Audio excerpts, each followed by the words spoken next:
We will be back at the same time tomorrow. I'd like to thank all of our guests again for contributing today. And remember to follow us on Twitter at ExplosureUSW and on Facebook, facebook.com/Exposure Radio and TV. It's now time for the first of this week's dramas. We're starting off with a thrilling mystery, the Muller Tapes.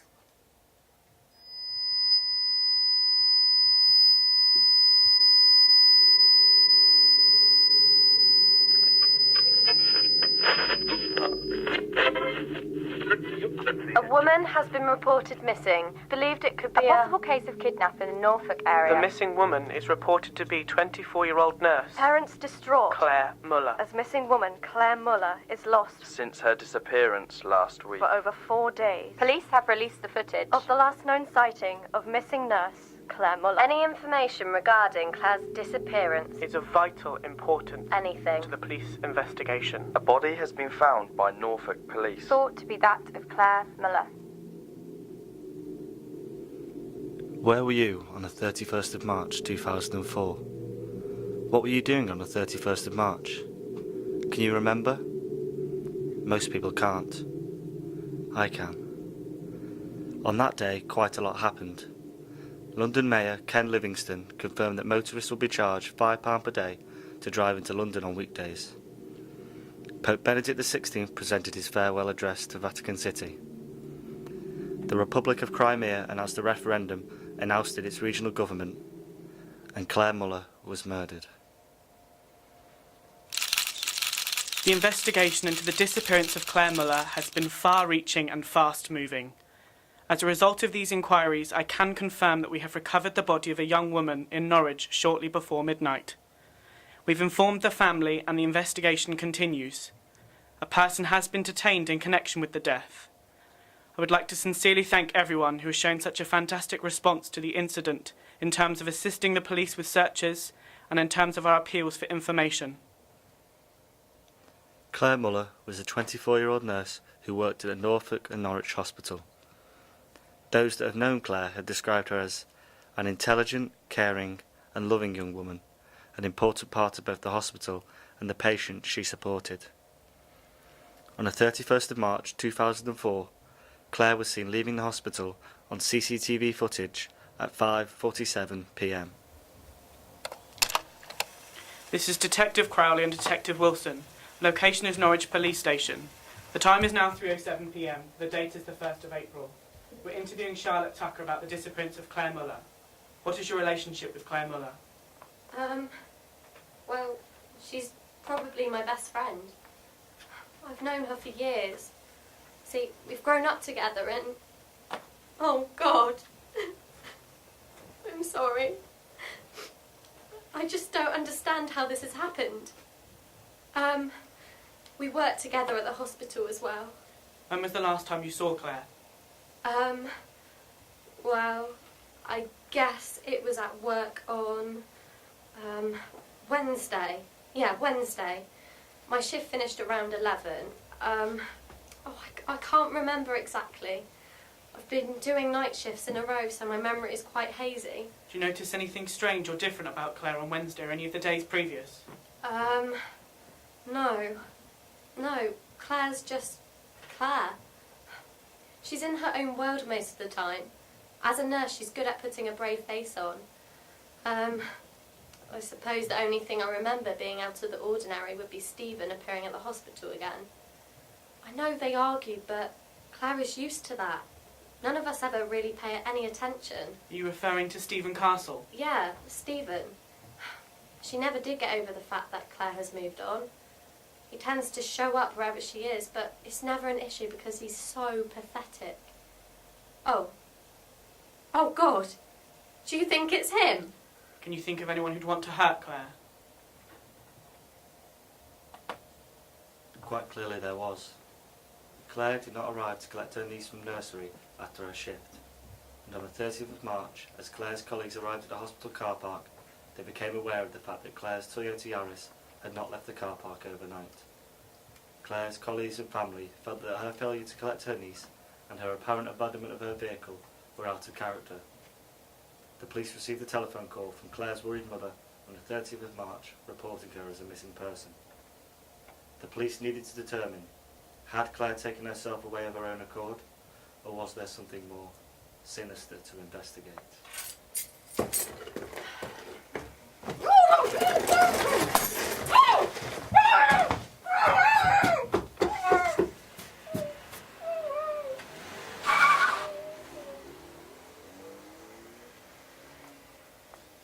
The next day, a package arrived at Norwich Police Station. Inside the package, the police discovered several locks of blonde hair and a cassette tape. Naturally, the hair was sent straight for forensic analysis and the envelope dusted for prints. To their frustration, the only set of prints identified from the envelope belonged to Claire Muller. It was the tape that was of much more intrigue to the detectives. My name is Claire Muller. It is the 30th of March 2004. I am alive and unharmed for now, but this situation could change if you don't comply with the following demands, which will ultimately result in my death. Keep going. You have 24 hours to wire £50,000 to these details. Account number 49628211. Sort code 209849. For every 24-hour period that this money isn't in this account, the amount required will double, and the level of pain I experience will greatly increase. As a way to prove I am safe, I will now read the headline from today's Norwich Evening News. Thousands brave rain to compete in 30th City of Norwich Half Marathon. Now it's down to you. Please, please help me. With a firm piece of evidence pointing the police in the direction of abduction, they then attempted to isolate the male voice, urging Claire to continue reading the note he prepared beforehand. A painstaking, trivial process, but one that did eventually result in an audible few words. Keep going. These words were played to several people who were close to Claire. All but one identified her ex-boyfriend, Stephen Castle. Nevertheless, these identifications were not enough even to bring Castle in for questioning. And then, the police found a nicely wrapped present. Well, it was sometime on Wednesday morning, you know. I was out walking the dog, and then he just went mad. I thought it was a rabbit underneath the wire, but God, the smell! It was like gone off meat. Oh, I'll never forget it. Decapitated and wrapped tightly in a bin bag, the police were called, and after an identification test, it was proved to be the body of Claire Muller. This had changed the police's investigation from a missing persons case to a murder investigation, and the killer was still at large within the community. The police returned to the location of the last known sighting of Claire, the hospital, to re-interview staff in the hope of sourcing some fresh, new information. Yeah, I'm pretty sure I saw him in the car park last week. Bit sad, really. Come to think of it, Stephen was always here. What a creep. I wouldn't put it past him. He didn't seem to bother Claire. Stephen who? I hope she didn't suffer. It was these descriptions that prompted the police to put out an EFIT photo description of Castle. Round-faced, brown hair and eyes, thin brows, young-looking, about 25. Not the look of your stereotypical murdering psychopath. Strangely, Castle was eventually found in the very car park where Claire had last been seen. It was perfect timing. Had he returned to the scene of his crime? Even though he denied the murder, he could not deny that he had wanted to make her regret leaving him, and this made him the prime suspect. He even had no alibi, and on the 3rd of April 2004, Castle was arrested for the murder of intelligent, caring, and loving young Claire. A large amount of forensic evidence was recovered from Claire's body. The majority of it proved to be inconclusive. The perfect crime.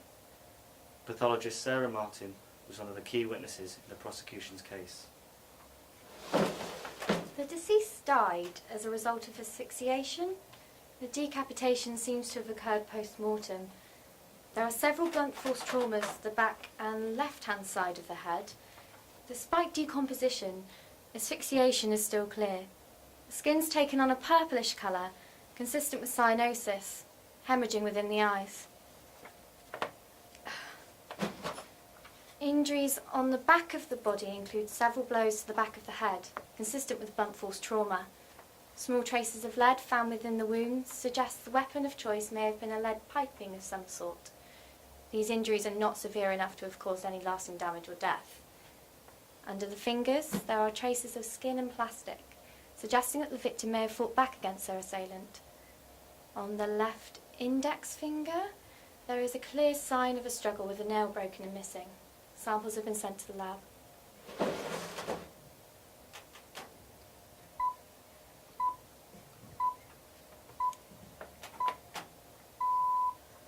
A world at one. This is Timothy George with 45 minutes of news and comment. Our top story today, Stephen Castle has been found guilty of the murder of Claire Muller after today's trial. Castle, detained 3 months ago following the discovery of Muller's body, has been found guilty by a jury of his peers in less than an hour. Castle displayed no remorse and remained emotionless on the stand. The judge described his acts as callous and unprovoked and declared that Castle deserved to remain behind bars for the rest of his life, giving him a life sentence with a minimum term of 35 years. With the case closed and a man behind bars, justice was surely served. Although there was no bringing back their friend, sister, daughter, there was a sense of relief. To this day, Stephen Castle is still in prison and remains adamant of his innocence.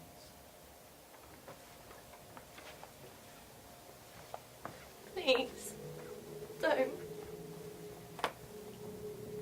On the 5th of January 2008, Sophie Lawley disappeared in a similar incident. Her body was never recovered. On the 24th of April 2009, Christina Hart vanished from work one evening, leaving her car and car keys in her works car park, never to be seen again. 9th of March 2015, Lucy Earle was set to pick her 2 children up from nursery, but never arrived. The previous cases have never been followed up. The man in connection with these cases has never been found or punished. Please. Stephen Castle didn't kill Claire Muller. Please. Lucy, read it. Now.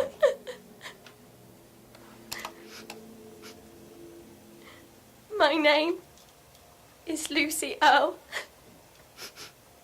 and I'm being held against my will. You have been listening to the Muller Tapes, starring John Fisher Heath, Laura Bennett, Sophie Weaver, Molly Gray, and Jacob Yaxley. Sound mixed by Joe Hesford and produced by Joel Shelton. Keeping you covered. This is Exposure Radio.